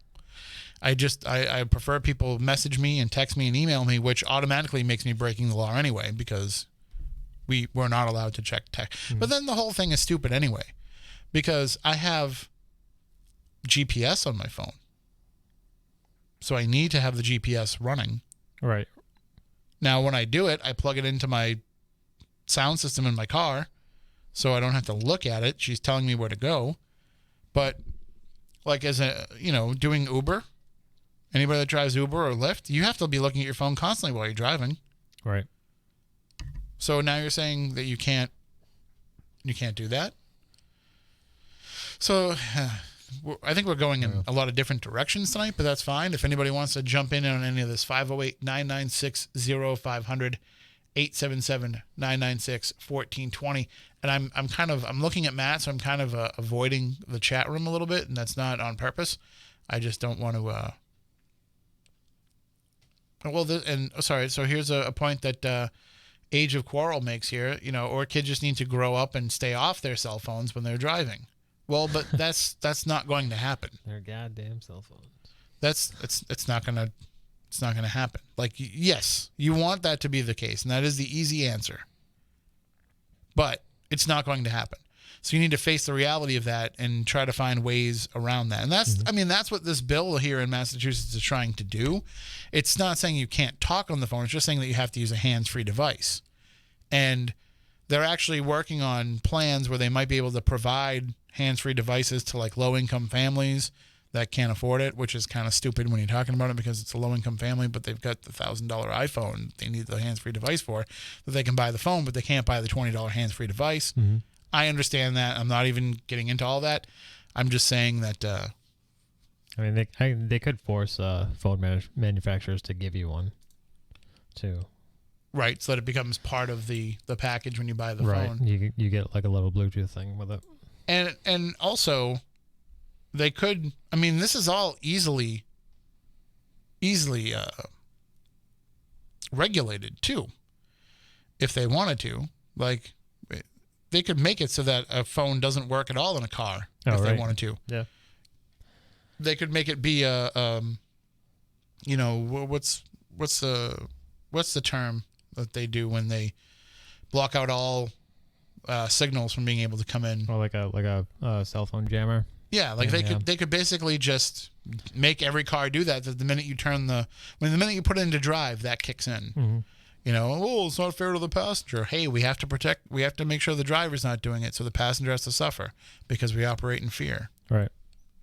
So, you know, I mean, they do have drive modes and stuff like that, but they're not required, and hardly anybody uses them. It's insane to me that a person that works here, I won't say who, but a person that works here, they have the option that when they're driving, their cell phone does not do text messages. Yep. And I'll go to text this person, I'll get a message saying like, I'm driving right now and I'm using this thing to keep me from getting text messages while I'm driving. And I'm like, or wait for it. Here's an idea. Try this one on for size. See if it works. See what you think. You don't answer the phone when somebody texts you while you're driving. You just let it sit there. There you go. That's what I do. That's a possibility. Like, we can totally not have to pick up our phone. You don't have to answer every phone call that we get while we're driving. Right. But I think we've gotten a little bit off topic with some of this. By the way, as we're talking about things of our past, you know, the new season of Stranger Things is coming up next month. Yeah, I'm excited about it. And I love the fact that it's going to be, you know, a different time period for the show. Mm-hmm. You know, they've been moving the story forward, but also like it's going to be, you know, they're not in school. It's summertime, so that opens up some different story possibilities. But also like the mall is going to be a big part of it. Yeah, I thought that was great. I mean, I only saw the trailer. I haven't really read anything about it or seen anything more about it. And I wasn't alive. I don't remember the big brouhaha of the malls. You don't remember when the malls started, but you were there for the malls because we used to go to the mall. Right, but I wasn't. I don't remember the protests and the uproar about it. Oh, see, I don't remember protests. I might have been too young for that. Like, for me, the big malls when I was a kid, for anybody that's listening locally, you know, I grew up in the Randolph-Brockton area for the first, you know, 7-8 years of my life. So the big thing around there was we had the South Shore Plaza and the Westgate Mall in Brockton. So those were like the big malls. And then I moved to Plymouth and we would go to the Hanover Mall. And then after Plymouth, I lived in Sandwich. We had the Cape Cod Mall. So there was always like a big mall. Oh, and the Kingston Mall opened up while I lived in Plymouth. So all these like malls were like, you know, they were welcomed when I was younger. I don't remember there being the protests and all that, but it was such an important part of our lives. Right. Like, I would go to the mall once a week. Yeah, it was a normal thing. And if you wanted to go to the movies, you didn't go to the one weird movie theater that was in your town or in the strip mall or whatever. You went to the one at the mall. Right. So you could do other stuff too. And, you know, when you're dating somebody and you don't know what to do, you just went to the mall because you would figure out something to do while you were at the mall. Mm-hmm. and it was just you'd go and hang out, and you didn't have to have anything in mind. But anyway, so I'm excited about that. But also they've worked in a product placement thing. Oh, did they? With Stranger Things. Have you not seen this? No. So 1985 was the year that New Coke came out. Oh, yeah? So they've worked out a thing where New Coke is actually part of the Stranger Things universe. Oh, that's cool. And so in response, New Coke, Coca-Cola is re-releasing New Coke. Like that formula. Right. That nobody liked? In conjunction with Stranger Things. Okay. So you can actually order New Coke from. You won't be able to buy it in stores because they only made like 500,000 cans or something. Yeah. So you have to order it from the Coca-Cola website, and it's not cheap. You get 2 bottles of Coke, glass bottles of Coca-Cola Classic with Stranger Things packaging, and 2 cans of New Coke. How much do you think that costs? Well, you did say it was pricey, but maybe $20. $19.85. Really? Ah, yes. I like it. So I ordered 2. Yeah. 2 sets, because I'm just going to expense it because we're going to make a video about it. Yeah. And I've never had a New Coke before. Well, I think so. I'm essentially getting 4 cans of New Coke. So I think we'll do 1 can for the taste test for like WBSM and Fun 107, and then I think we'll save another can and do it for Spooky South Coast. That's cool. And then I'll put 2 cans away. Nice. Because they're collector's items too. So I don't care about the Stranger Things ones. I'll probably sell those on eBay later. Right. If anybody wants to buy a Stranger Things glass bottle of Coke from me, or I might just drink them because I love Coke in a glass bottle. But that was the mistake that Coca-Cola made, by the way. It was that they just made the shift to New Coke. They just decided to do it and switch from one to the other. If they had put it out as a separate option and always kept original Coke, right, it might have lasted, because there were people that did like New Coke. It's apparently sweeter, but also a little flatter, I guess. Gee, I mean, I don't know if it was you or someone else who was telling me that it was a plan. It was planned by Coca-Cola. That's the conspiracy theory. So that people would be like, no, we love Coke. And if that's true, it was beautiful, and it was one of the best marketing plans of all time. That's a conspiracy theory. I don't even know if it's that much of a conspiracy, because I almost accept it as fact, because it came at the time of the Pepsi Challenge. Mm-hmm. So the Pepsi Challenge was, for those of you who are unfamiliar, there was this whole thing where Pepsi would go to popular places like malls, or they would go to like I saw them at the Rocky Point amusement park, which, by the way, there's an exhibit going on right now in Warwick about Rocky Point with some memorabilia there. Really? If you want to go check it out. Yep. You can find the story at fun107.com. Our friend Jason Mayo is one of the people that put it together. Yeah. But he had a great movie about it. He did. Yeah. And they have some of the House of Horrors memorabilia there too, including some of the carts. Did he have a comic as well? Or He did the comic before he did the movie. So you can, you would go to these places, and Pepsi would be there, and Pepsi would have the little taste testing, and the guy hated me at Rocky Point because I got it right every time. I knew which one was Coke every time. Right. Because I can tell the difference between Coke and Pepsi. And he eventually had to tell me to go away. And I only kept doing it because I wanted a free soda. Why would they do? Was the Pepsi challenge to see like which one was better? Yeah, and that most people would pick Pepsi over Coke. Okay, like people would walk up you to you can tell the difference. It's not like right. So, but their theory was like you were just going up to it and saying like which one you liked better. Yeah. Like, so it wasn't like which one's Coke, which one's Pepsi. It's like just try these and tell us which one you think is the best. And people would be like, oh, that one's way better than that one, and it would always be Pepsi that they chose. There's a call coming in. We'll put that on hold right now. Might be a Lamone. We've only got 20 minutes left in the show. But the Pepsi Challenge was like a big thing. And they were marketing it as, all these people are picking Pepsi. It's the choice of a new generation. Mm-hmm.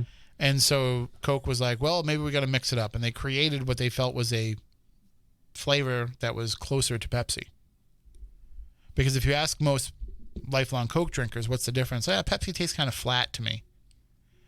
And now I've had this weird paradigm shift. I was a Coke person my whole life, and now I can drink Pepsi too.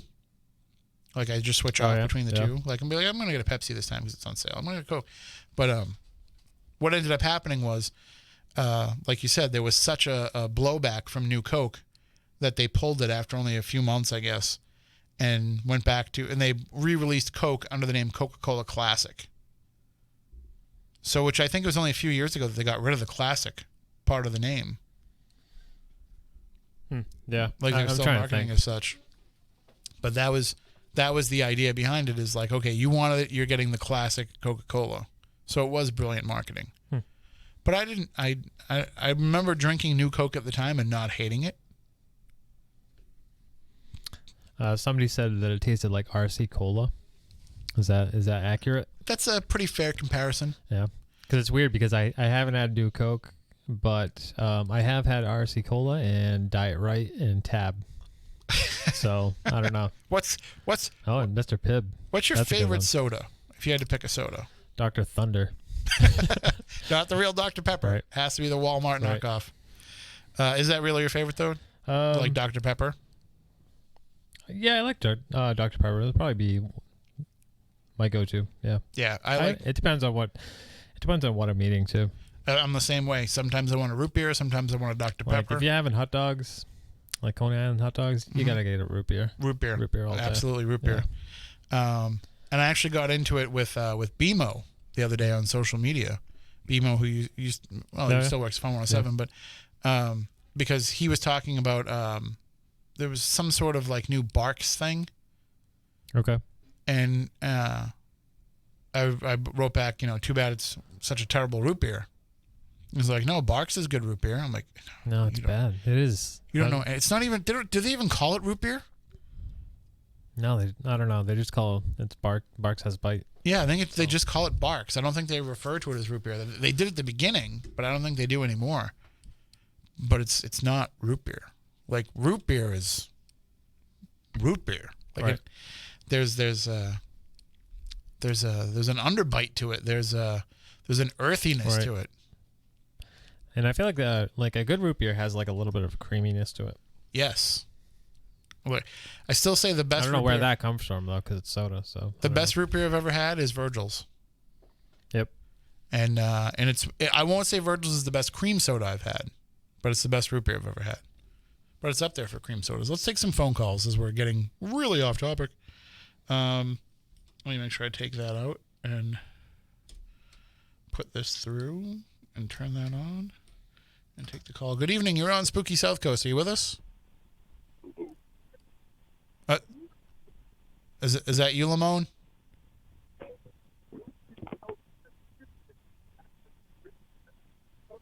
That's totally not me. That's definitely this person's phone.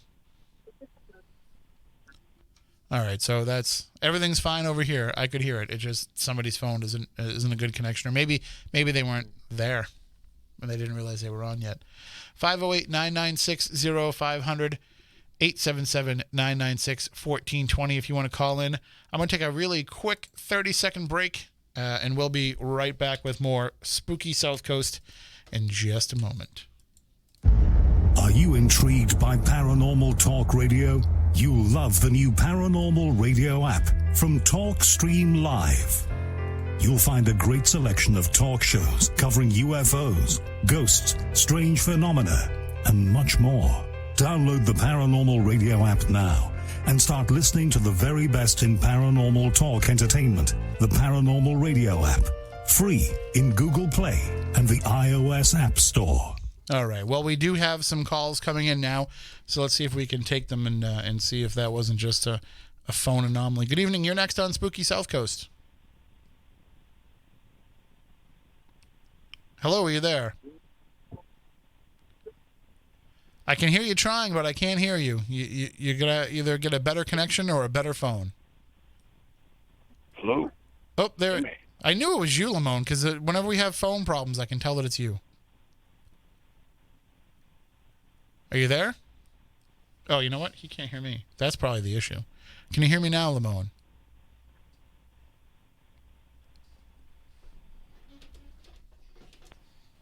Can you hear me now, Lamone? Hey, what's up, Kim? There you are. Okay. So we just thought you were having a problem with your phone. Turns out it's probably me that was the problem. Oh, that was definitely me. I hit that button by accident. And all this time I thought it was a black thing. No, definitely not. Definitely not. So what's on your mind? I've just been having problems getting through to you guys all night long.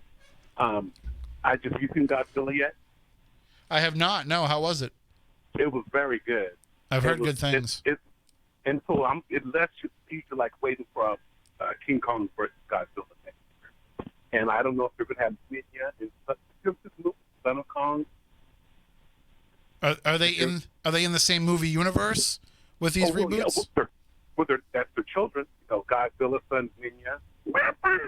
He's adorable. And did you ever see the Son of Kong? Did you see that movie before? No, I've only seen like the old one. Yeah, the old black and white one. Yes, I saw it the one, years ago. He's adorable. If anybody gets to watch that, there's gonna be nothing but tears. Snap, through your nose, up your eyes. See, those of us who grew up here in the Boston area, we had Creature Double Feature when we were kids on Channel Saturday 56. night? Yeah, they would run two of those type of movies back to back. Those were the days. That's like out here in Vegas. That feature. We'd have movies like that out this weekend. We had like Danny. Count Custom. That show that's on the History Channel. No, Count Custom. I don't think I know that one. I know the big one now that I see on TV is Sven Guli's gone national. Yeah, he's been on for like since the 80s, isn't he? Yeah, but he's just gone nationwide on MeTV. But they all on right now. I think it's better when they're when you have your own regional horror host. Oh yeah, that's true. Well, like I said, Danny Coker from Count Custom. He used to be on the Pawn Stars. He would repair the cars. They bring the food shop. He used to be Count Cool Rider, and so he used to do a show out here too. And so, but what I'd like I would like to give everybody something fun to do. When they get off the phone, something they could probably enjoy the rest of the week until next week. There's a song I'm sure you remember, and if you get a chance to look at the music video, original video, everyone should watch it. Jay Giles Band, Centerfold. Yep. That was a fun song. Everybody wants something fun. That's a good, exciting, fun song. It is. You can never get away with it today, but. Oh, yeah, but you viewers, listeners, and they get off the phone. They're like, "Oh, he's right. Let's put this to our playlist." That cool black guy in Vegas is always correct. It keeps everybody. Well, majority of the time. Yep, it's a great video, a great song, a great band, and certainly Peter Wolf, the lead singer of the Jay Giles Band, was one of the early DJs here on an old rock station we used to have called WBCN, and he used to do that whole the platters that matter, the stack of wax, all that kind of stuff. Like he was that kind of a DJ, and he was the Woova Groover then when he was a DJ, and that's where it kind of translated into their music. But I remember, they've done a few like kind of reunion weekends for those old groups of DJs that would come out, and he would always come back on and spin records again, and that's how people found out. That's how people found out about music back then, was by the DJ bringing in what they wanted them to hear. That's like me when I used to be at 81, the only black station in Nevada at that time. I when I first started playing Boys to Band, Michael Bivens, a good friend of mine, all the musicians of his phone. He said, "Hey, play this." So I played the first person to play that song, Motown Philly. That's also the first person to play like OPP, down OPP. Yeah, you know what I mean? Naughty by Nature, yep.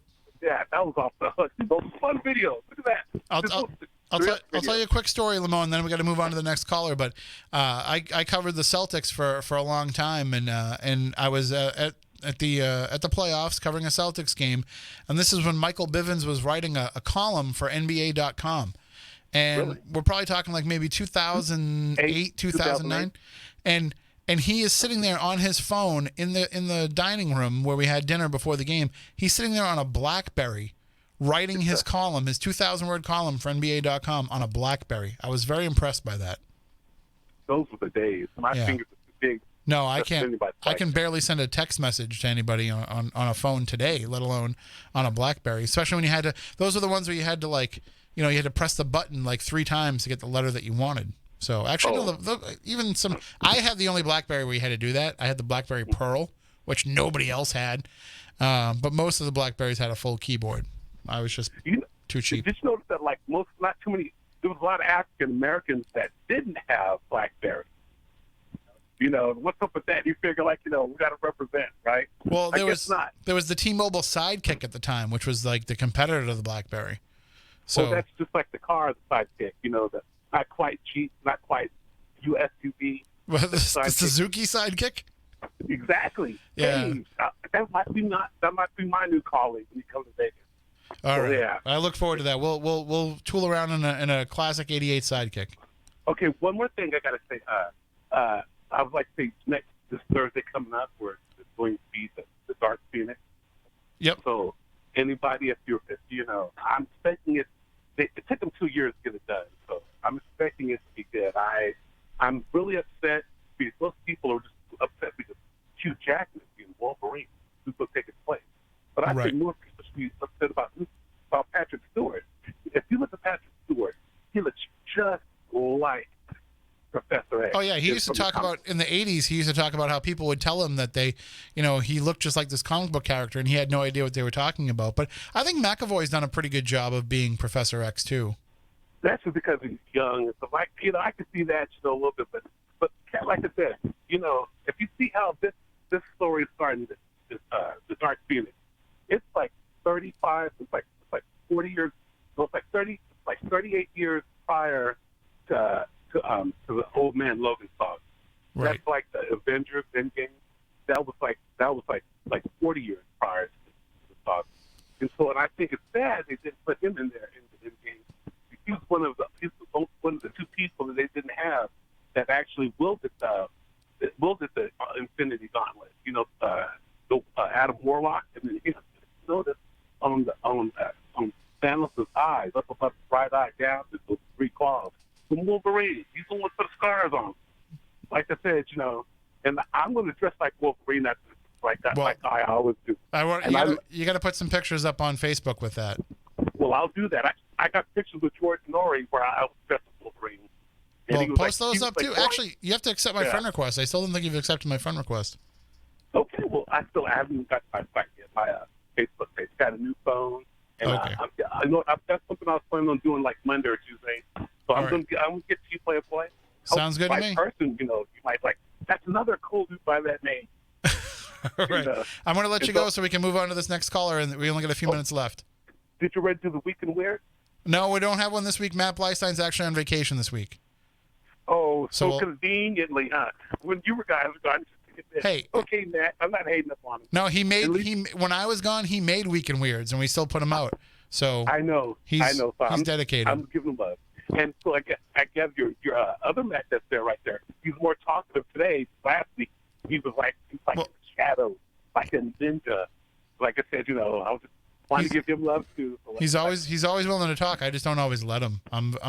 I control the conversation way too much. It's like you're his husband, huh? You go. Shut up. All right, Lamone. You have a good week. Talk to you next week. Did you see what I gotta let you go, man. I gotta let you go. We got another caller. I only got 3 minutes left. Oh, cool. I just want to insert from Noah's Ark. All right. Just go look at that old documentary from the Turner, like PBS. That's probably the best, the documentary that you could ever see about the Bible. All right. In search of Noah's Ark, not Leonard Nimoy's search of, but search of Noah's Ark. Okay, Everyone we'll do. Get it.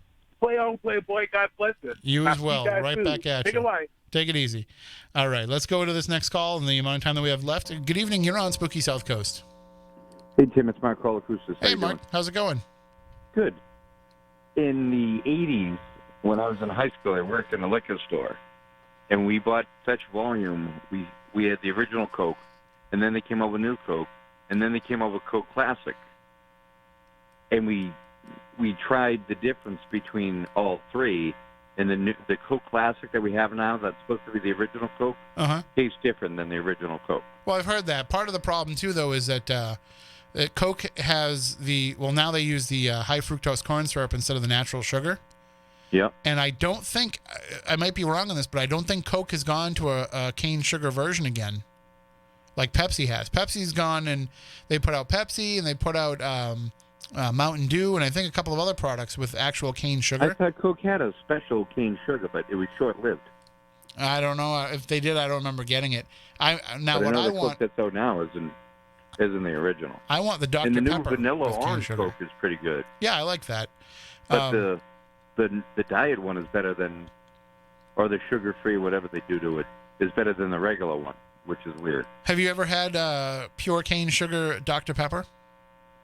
No. Matt and I have had it. We got it from I don't know if you know VB that used to be on Channel 25, and he was on the Howie Carr show, and when Matt and I were working at the diner, he came there and did a Diner Wednesday segment with us, and he brought us like real cane sugar Dr. Pepper because we had told him that we were Dr. Pepper fans, and he orders it from the one bottling plant where you can still get it from. Oh, jeez. And so he gave us each like a 4-pack or something, and we made. Not only did we drink it like straight up and cold, but we made hot Dr. Peppers with it. And a hot Dr. Pepper is something everybody needs to try. Hot Dr. Pepper, huh? You can only do it with the cane sugar Dr. Pepper. It doesn't work if you do it with this corn syrup one. It like burns or something. But there's a place in Norwood called The Spot, and they have all these old sodas, and even a real soda fountain still. Oh.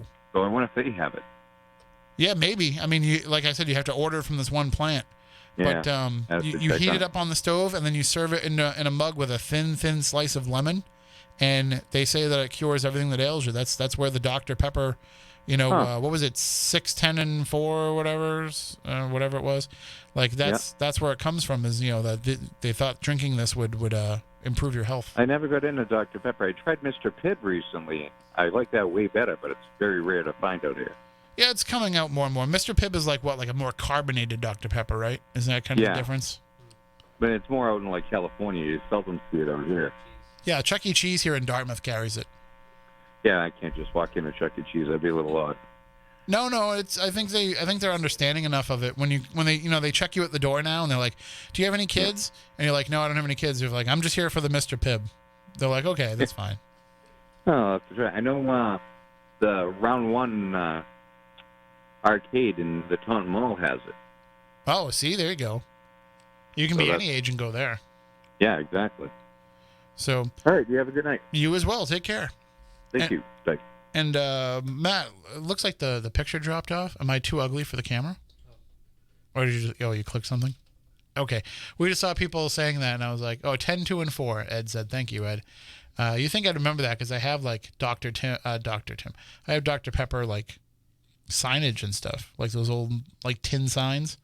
I have like the knockoff ones, the reproduction ones like they sold in the craft stores.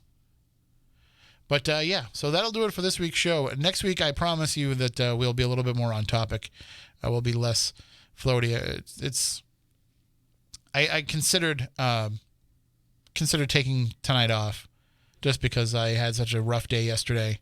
I worked from 5 in the morning until 10 at night with just a brief hour off for an eye doctor's appointment. So I was like, I don't want to go in, but I didn't want to not do a show. Hey, real quick before we let everybody go, remember Square One TV, Matt? Did you ever watch that, Square One? So I posted a video of the 9 song, Fantastic Number 9. Any number times any number you can find, it all comes back to 9. So anytime you multiply 9 by, anytime you multiply numbers that equal 9, so 3 times 3 is 9, but then, I'm sorry, anything you multiply by 9, the answer, you add the numbers up, it equals 9. Now I'm getting it out of my head correctly. So 2 times 9 is 18, 1 and 8 is 9, 3 times 9 is 27, 2 and 7 is 9, and then if you have like a 3 number one, you have to add those numbers up, and then what's that called? The quotient? Is that what it is when you have the answer for multiplication problems? So when you add that all up, it'll all come back to 9. When you get it all down to a single number, it's 9. So that's my question for all of you this week. How the hell does that work? But it does. So maybe somebody can explain that to me. Email me, tim@spookysouthcoast.com.